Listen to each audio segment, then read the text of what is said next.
Hi, my name is Kuypers. I've just recently moved from Chicago, and a job change, blah, blah, blah. And I've written for years, never done a poetry open mic in Chicago, and they told me to come here, so I thought I'd read a couple pieces from my first book I ever wrote, and that's Hope Chest in the Attic. I have like 5 copies left before I have my proof copy for the second printing for the book. So if anybody wants a book, just give me an offer. I can get rid of it. Maybe this one will go to press. I just picked these out for you guys. This is from the book, and it is called The Cycle. And it came to her like this. She remembers when she was a child, coloring eggs for Easter, wired spoons dipped into the cups, colors of spring and happiness, left to dry on the newspaper, and she would always steal away some to eat before Sunday, and she would hide the pastel shells in the trash as evidence. But then she'd always also hide the yolks too. She only liked the white part of it. And then she remembered the onion skins, boiling eggs wrapped in layers of skin, dyed them beautiful shades of brown, like the amber beads from Mother's jewelry chest hold, like valentines of variations of color, trapped by nature, captured by ourselves. And she remembers as a child listening to the McKinleys, an older pair with stories of Panama, Mexico, and they had so many foreign stories to tell. They once gave her an egg that was for Christmas, a carnival egg, which had the inside blown out with confetti covered in colorful crepe paper. She made them for herself in real English and cracking them over people's heads. She saved theirs, though. And now she stands at the kitchen table, scrambling them for morning meal, yellow and white, the colors of the nursery for the child still inside of her. She can feel the kicking now, and she wants to know if she can give the colors, the stories, bring the cycle of life around for the little one there, that little one inside of her. And she puts breakfast once again on the plate.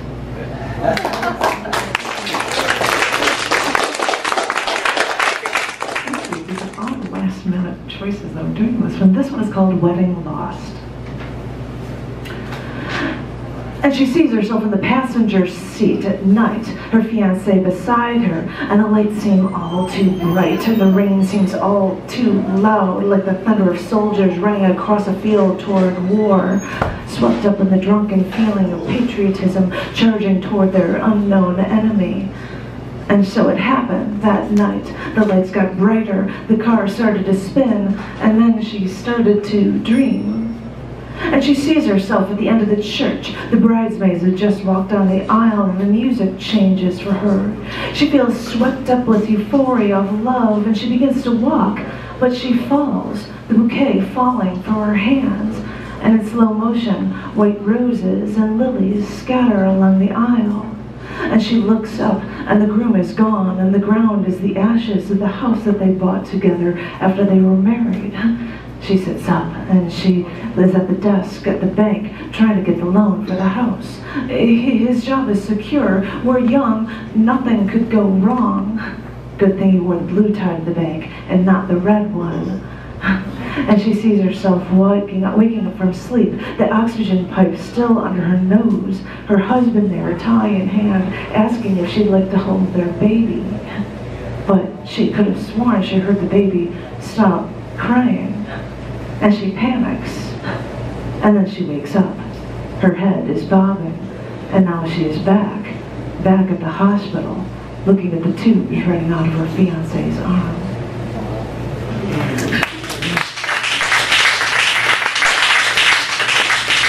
And one more for you, and it's something about writing, and this is called The Page, and I dedicated it to inspiration.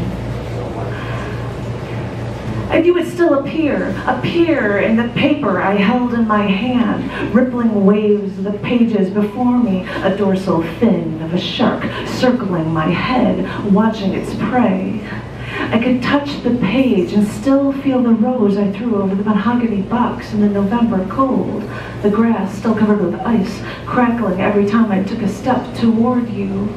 I could feel the pain in the paper, and I could still feel the cold marble freezing my fingers.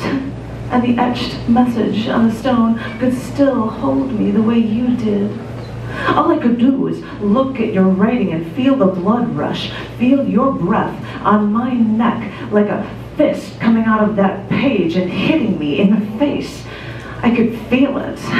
I could feel 1,000 wars fought and won on your page, in your world. I could feel your hot breath pushing up against my neck. I could feel your hand taking my shoulders, throwing me back in my chair. I could look at your page and see out the window the masses rising, rioting in the streets. I could feel the tide rising from their thoughts. What power do you possess? What have you been through that gives you such a gift? I look back at the page, and I begin to feel your hand from under the page, from under the desk, razor in hand, shoving up through the fibers, slicing the air, trying desperately to get to me. And I get up from my chair, walk over to the bathroom, almost like memorization. I feel nothing but the drive you felt. In the mirror, there are cuts on my face.